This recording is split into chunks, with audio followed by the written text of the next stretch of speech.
Chapter 14, High Temperature Sterilization. High temperature sterilization is achieved by subjecting items being processed to thermal energy in the form of moist or dry heat. High temperature steam sterilization is a safe, effective, reliable, and low-cost way to kill microorganisms. Dry heat sterilization requires lengthy exposure times and is seldom used. Before viewing this presentation, please read the chapter and review the central service terms.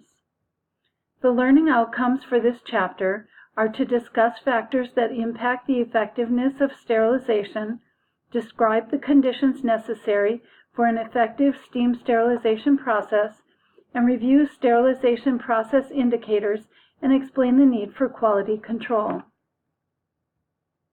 Several factors and conditions impact the effectiveness of all high-temperature sterilization methods. The factors include the type of microorganisms present, because some organisms are more resistant to sterilization processes than others, the number of microorganisms present, because increased bioburden makes sterilization more difficult, amount and type of soil present, because soil can act as a shield to protect microorganisms, and design of the medical device, because complex devices present a challenge to the sterilization process. Several types of steam sterilizers are used in the Central Service Department. When using a gravity air displacement sterilizer, steam enters the chamber, and because air is heavier than steam, the steam forces the cooler air into the bottom of the chamber and out the drain.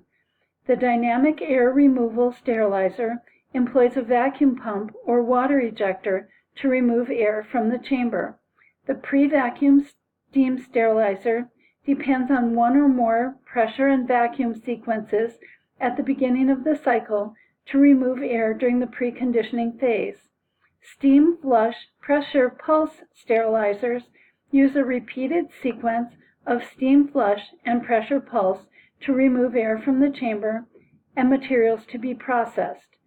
As you learned in Chapter 13, immediate use steam sterilizers are located in the operating suite, labor and delivery department, and special procedure areas, and are only used in emergency situations. In the previous chapter, you learned about immediate use steam sterilization. In this chapter, the focus shifts to terminal sterilization, which is the process by which surgical instruments and medical devices are sterilized in their final containers, allowing them to be stored until needed. Terminal sterilization takes place in the Central Service Department. Steam sterilization cycles have 3 to 4 phases. Conditioning. During the conditioning phase, steam enters the chamber as air is displaced through the drain. As steam fills the chamber, pressure and temperature in the chamber rises. Exposure. During the exposure phase, the items in the sterilizer are exposed to the steam and the desired parameters are met. Exhaust. At the end of the exposure phase, steam is discharged through the drain. Drying. The drying phase begins when all steam has been exhausted from the chamber. Drying times are determined by instructions found in the device, packaging, and sterilizer's IFUs. Drying is not needed for immediate use steam sterilization cycles. 4 conditions must be met for steam sterilization to be effective. Steam must contact all surfaces of the item or items being sterilized. Contact failure can result from items not being thoroughly cleaned, sets that are too dense or too tightly wrapped, loading the sterilizer too tightly, improper positioning of items in the sterilizer, clogged drain strainer, mechanical malfunctions, utility malfunctions, and human error. Lack of contact is the most common reason for sterilization failure. Temperature parameters for steam sterilization are set according to the type of sterilization cycle. The minimum temperature for gravity sterilization is 250 degrees Fahrenheit or 121 degrees Celsius. And the minimum temperature for dynamic air removal is 250 degrees to 270 degrees Fahrenheit, or 132.2 degrees to 134 degrees Celsius. Contact time with the steam at the correct temperature must be adequate. Exposure times vary from 3 to 30 minutes.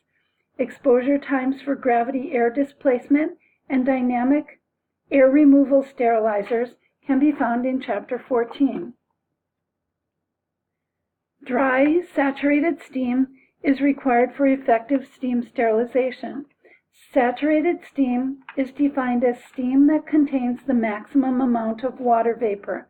The moisture content of saturated steam should possess a relative humidity of 97 to 100%. Several basic work practices must be employed when using steam sterilization processes. When preparing devices and packs for steam sterilization, the technician must ensure that all items have been thoroughly cleaned and that the packaging material is appropriate. When loading a steam sterilizer, packages must be placed to allow for proper steam penetration and should not touch the walls of the chamber. Basin sets should be tilted to allow drainage. Textile packs should be positioned perpendicular to the shelf, and paper plastic peel pouches should be on edge with the paper plastic sides alternating. If possible, textiles and hard goods should be sterilized in separate loads. If separation is not possible, place textiles above hard goods. Instrument trays should sit flat on the shelf. When the sterilization cycle is complete, unload the steam sterilizer according to the manufacturer's IFU. It is important to allow time for cooling of sterilized items to prevent formation of condensation. Wet items are considered contaminated and must be reprocessed. Wet packs occur when moisture is found on or within a package following sterilization. Wet packs must be documented, and an attempt should be made to identify the cause of the moisture. Cleaning and maintenance of sterilizers is done according to the manufacturer's IFU. Be sure to cool the chamber prior to performing any cleaning or maintenance procedure. The chamber drain should be checked daily to prevent clogging, and the door gasket should be inspected and cleaned daily. The inside of the chamber should be cleaned with non-abrasive and non-linting products to remove residue. Preventive maintenance should be performed according to the schedule set forth by the device manufacturer.